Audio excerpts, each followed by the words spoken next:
Hi friends, ఇదిగోండి శ్రావణ శుక్రవారం పూజ అయితే ఈరోజు ఇలా పూర్తయిందండి.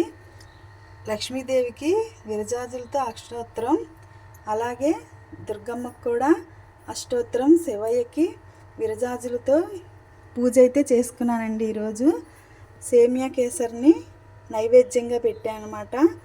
ఇలా మొదటి శుక్రవారం పూజ అయితే ఇలా పూర్తయిందండి. మీ అందరికి కనుక నచ్చితే లైక్ చేయండి, షేర్ చేయండి, కామెంట్ చేయండి. ఇప్పుడు అలాగే మా దుర్గమ్మని చూపిస్తా రండి. ఇగోండి అమ్మవారు చూడండి, అంత ఎర్ర మందార పువ్వులతో అలంకరించాను. సేమియా కేసరి ప్రసాదంగా పెట్టి అమ్మవారికి కామాక్షి దీపం పెట్టానండి. ప్రతిరోజు అమ్మవారికి ఈ దీపమే పెడతాను. అలాగే దీపాన్ని కూడా అలంకరించుకున్నా. దుర్గాదేవికి ఒక్కసారి అందరూ దండం పెట్టుకోండి. మీ అందరికీ నచ్చితే నాకు